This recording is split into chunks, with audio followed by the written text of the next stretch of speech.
प्रयाग उच्च न्यायालय से अपने विरुद्ध आए निर्णय से बौखलाकर 26 जून 1975 की रात में इंदिरा गांधी ने देश में आपातकाल थोप दिया। राष्ट्रपति फखरुद्दीन अली अहमद तथा मंत्रिमंडल के सभी सदस्य इंदिरा गांधी से डरते थे। उन सब ने बिना चूं चपड़ के इस प्रस्ताव पर हस्ताक्षर कर दिए। विपक्ष के सभी प्रमुख नेताओं को रात में ही घरों से उठाकर जेलों में ठूस दिया गया। सारे देश में दहशत फैल गई। पत्र पत्रिकाओं पर सेंसर थोप दिया गया। इसके विरुद्ध संघ के नेतृत्व में देश भर में लोकतंत्र प्रेमियों ने सत्याग्रह किया और चुनाव में इंदिरा गांधी को हराकर फिर से लोकतंत्र की स्थापना की। इस दौर में 10 अगस्त 1976 की घटना से डॉक्टर सुब्रमण्यम स्वामी ने देश और विदेशों में ख्याति पाई। उन दिनों वे जनसंघ की ओर से राज्यसभा के सदस्य थे। उनके विरुद्ध भी गिरफ्तारी का वारंट था, पर वे एक सिख युवक के देश में चेन्नई और वहां से श्रीलंका होते हुए अमेरिका चले गए। अमेरिका में भी हार्वर्ड विश्वविद्यालय में अध्यापक बन गए। इधर राज्यसभा में लगातार अनुपस्थिति के कारण उनकी सदस्यता समाप्त होने का खतरा था। ऐसे में 10 अगस्त 1976 को वे अचानक संसद में प्रस्तुत हो गए। राज्यसभा के सभापति श्री बी.डी. जत्ती श्रद्धांजलि वक्तव्य पढ़ रहे थे।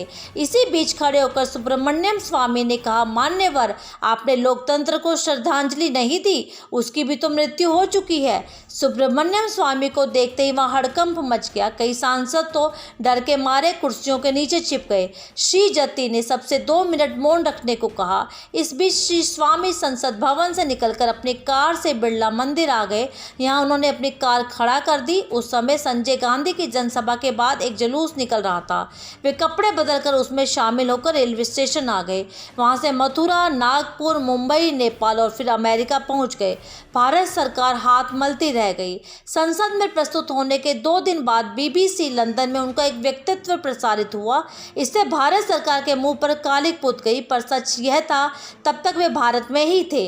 जो व्यक्तित्व लंदन से प्रसारित हुआ उसे वे पहले ही रिकॉर्ड कर भारत आए थे। इसमें पूरी दुनिया में फैले संघ के स्वयं सेवकों तथा कई विदेशी सरकारों ने उनका सहयोग किया।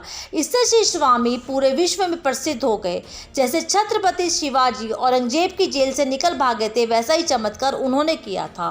15 सितंबर 1939 को मायापुर, चेन्नई में श्री सीताराम सुब्रमण्यम के घर जन्मे डॉक्टर सुब्रमण्यम स्वामी राजनीति में भी सक्रिय हैं। वे IIT दिल्ली में प्राध्यापक, चंद्रशेखर मंत्रिमंडल में केंद्रीय वित्त मंत्री तथा योजना आयोग के सदस्य रहे हैं।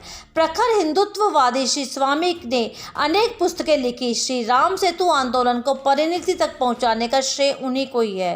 वे कानून के अच्छे ज्ञाता हैं, अतः न्यायालय में अपने मुकदमे स्वयं लड़ते हैं। शासकीय भ्रष्टाचार के विरुद्ध चलाए जा रहे उनके अभियान से कई घोटालों से पर्दा उठा और कई बड़े लोगों को जेल जाना पड़ा। ऐसे थे सुब्रमण्यम स्वामी।